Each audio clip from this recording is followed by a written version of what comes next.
अस्सलाम वालेकुम dear students, my name is Mohammad Dawood.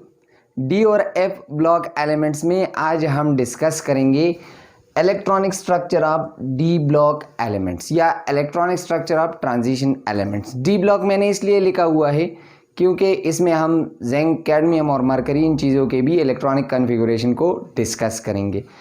Electronic structure के हवाले से किस तरह के क्वेश्चन आते हैं और कौन से ऐसी चीज़ें हैं जिसको आपने याद करना है, सब चीज़ें इन डिटेल डिस्कस करेंगे। So let's start. जो जनरल कन्फिगुरेशन है डी और एफ ब्लॉक एलिमेंट्स की, तो अगर हम डी ब्लॉक की बात करें स्पेसिफिकली, डी ब्लॉक के लिए है n-1 डी 1 to 10 ns012।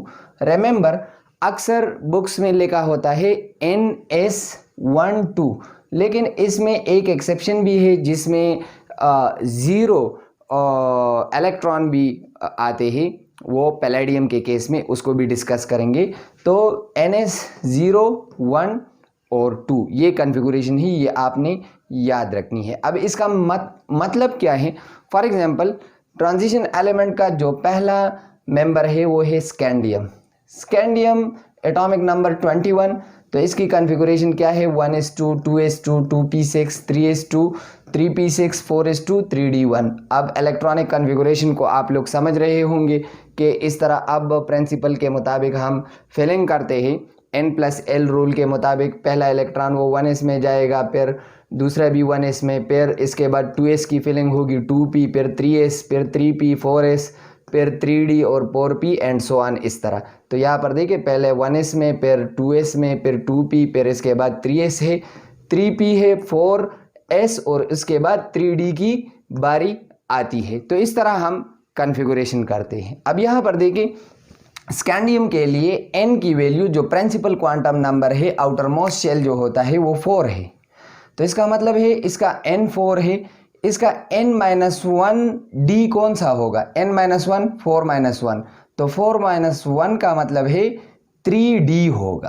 तो इसलिए हम कहते हैं n-1 d 1 to 10, मतलब इस केस में हमारे पास d1 आया है, d2 भी आ सकता है, d3 भी आ सकता है, 4 5 6 7 8 9 10 यहाँ तक आपके पास आ सकते हैं। जिस तरह स्कैंडियम की कन्फिगुरेशन जो है वो 3d1 4s2 है। यहाँ पर मैंने मेंशन किया हुआ है जो फर्स्ट ट्रांजिशन सीरीज है, scandium, titanium, vanadium, chromium, manganese, iron, cobalt, निकल, कॉपर और जिंक। अब इन 10 एलिमेंट्स की कन्फिगुरेशन मैंने लिखी हुई है, इसी तरीके से आप कर सकते हैं। स्कैंडियम 21 4s2 3d1, टाइटेनियम 22 तो d2 हो जाएगा, फिर इसके बाद d3, क्रोमियम का 4s2 3d5 है। अब ये एक्सेप्शन है, ये आपने याद रखना है, इसको अभी एक्सप्लेन करता हूँ मैं।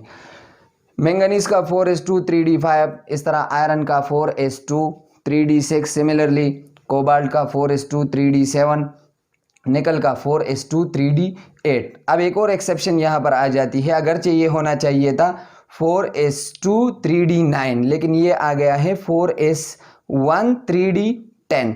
और अगर जिंक की हम बात करें तो जिंक इस सीरीज में सबसे लास्ट वाला मेंबर है 4s2 3d10। रिमेंबर, ये जिंक जो है ये डी ब्लॉक में आता है लेकिन ट्रांजिशन नहीं है। अब इस तरह के क्वेश्चन आपसे पूछे जा सकते हैं कि कॉपर जो है इसकी कन्फिगुरेशन है 4s1 3d10 और जिंक की है 4s2 3d10। अब दोनों की d10 कन्फिगुरेशन है, लेकिन कॉपर को हम कहते हैं कि ये ट्रांजिशन है और जिंक जो है ये ट्रांजिशन एलिमेंट नहीं है। पिछली वीडियो में इन डिटेल मैंने आपको ये चीज़ समझाई हुई थी, अगर इंट्रोडक्टरी वीडियो आपने नहीं देखी तो उसको ज़रूर देखिए। यहाँ पर मैं आपको बता देता हूँ, या इस तरह सिल्वर का 5s1 4d10 इस तरह कन्फिगुरेशन आ जाती है। तो क्यों ये ट्रांजिशन है और जिंक जो है वो ट्रांजिशन नहीं है? तो रिमेंबर, ट्रांजिशन एलिमेंट्स वो होते हैं जिनकी कन्फिगुरेशन जो है वो d1 to d9 हो। क्या कन्फिगुरेशन हो? d1 to d9। कहाँ पर? या तो एलिमेंटल फॉर्म में, जिस तरह d1 d2 d3 d5 यहाँ पर भी d6 7 8 और इस तरह अप टू d9, ये कन्फिगुरेशन होगी। d10 कन्फिगुरेशन अगर इसकी है तो फिर हम देखेंगे कि कोई किसी कंपाउंड फॉर्म में इसकी कॉन्फ़िगरेशन जो है वो D9 तो नहीं है, D8 तो नहीं है। फॉर एग्जांपल अगर कॉपर के लिए हम देखें तो CuCl2 में कॉपर की कॉन्फ़िगरेशन जो है वो 3D9 बन जाती है, क्योंकि कॉपर की इलेक्ट्रॉनिक कॉन्फ़िगरेशन को अगर हम देखें वो है 4s1 3d10 है।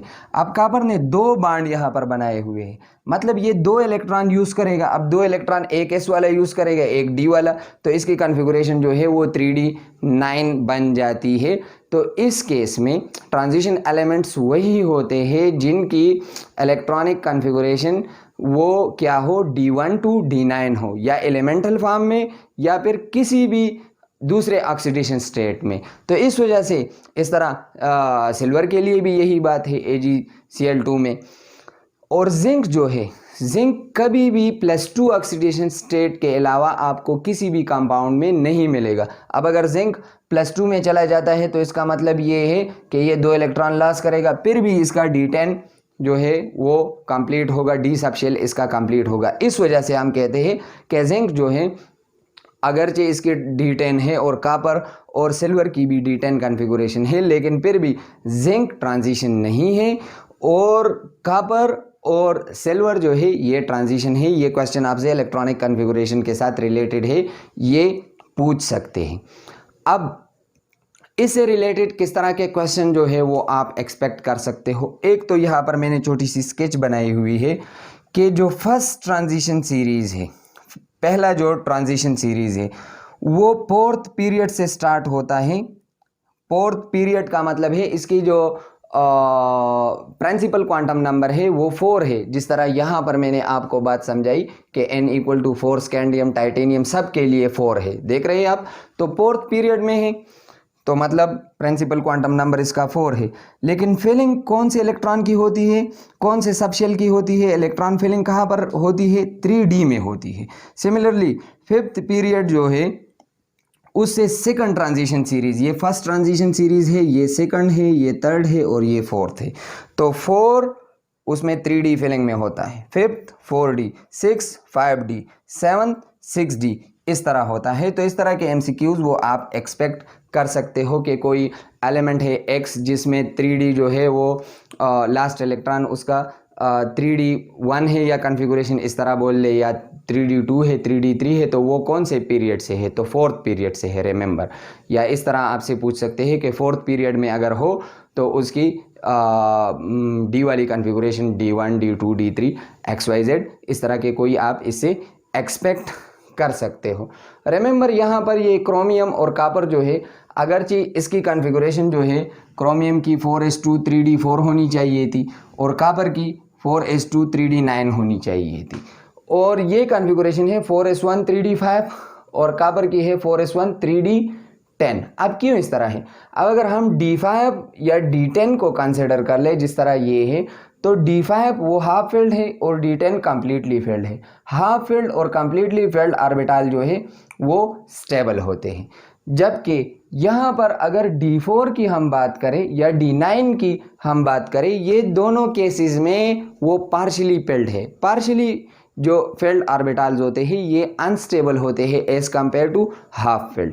चैप्टर नंबर 2 एटॉमिक स्ट्रक्चर में हमने इस चीज़ को एक्सप्लेन करने के लिए एक डिटेल वीडियो बनाई है जिसमें हमने बताया हुआ है कि हाफ फील्ड ऑर्बिटल या कंप्लीटली फील्ड ऑर्बिटल वो क्यों स्टेबल होते हैं।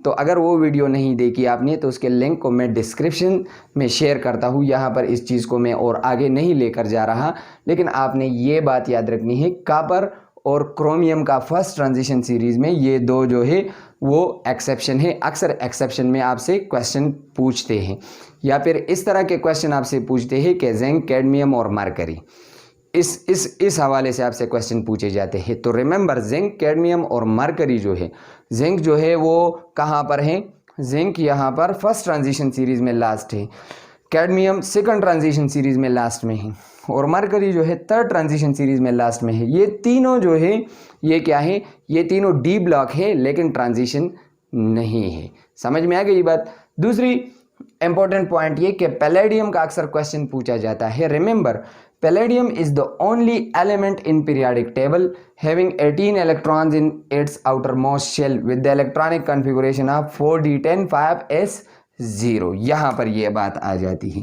कि एस में इसके कोई इलेक्ट्रॉन नहीं है, ये भी एक एक्सेप्शन है, ये आपने याद रखना है। और पीरियाडिक टेबल में वाहिद एलिमेंट है जिसके वैलेंस शेल में 18 इलेक्ट्रॉन वो कंप्लीट है। यहाँ पर देखिए 4s में 2 इलेक्ट्रॉन है, 4p में 6 है, 4d में 10 है। तो यहाँ पर इसके आप देखिए जो इसका आउटर मोस्ट शेल है 2 और 6 8 और 10 18। अब अगर 5s में कोई आ जाता तो फिर आउटर मोस्ट में जो है वो 1 2 इस तरह जाता, क्योंकि दूसरे जो इसके मेंबर्स हैं उसका 5s1 या इस तरह 5s2 कॉन्फ़िगरेशन होती है। तो इसमें अक्सर आपसे क्वेश्चन पूछते हैं। एक और एक्सेप्शन जो है वो प्लैटिनम का है 5d9 6s1। तो इसमें अक्सर क्वेश्चन पूछते हैं, इसका आपने याद रखना है।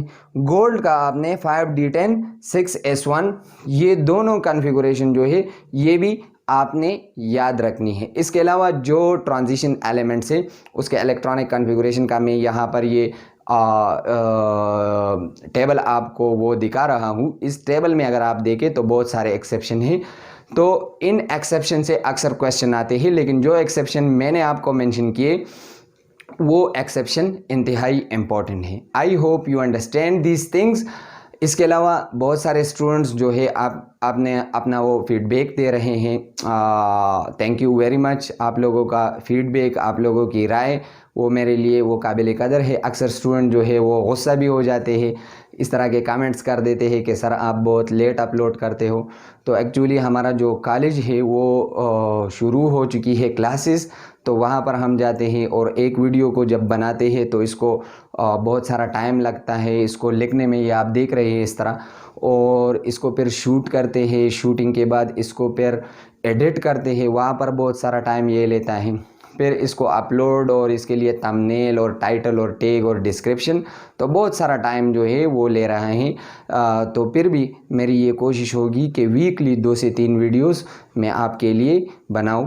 आप लोगों का चैनल है, इसको प्रमोट करें, अपने दोस्तों के साथ शेयर करें, अपने फेसबुक पर, व्हाट्सएप पर, दूसरे जो सोशल मीडिया ऐप्स है उन पर आप इसको शेयर करें, इसको लाइक करें, चैनल को सब्सक्राइब करें। और हमारे साथ इन चीज़ों में आप लोगों की कोऑपरेशन इंतहाई वो हमारे लिए काबिल कदर है।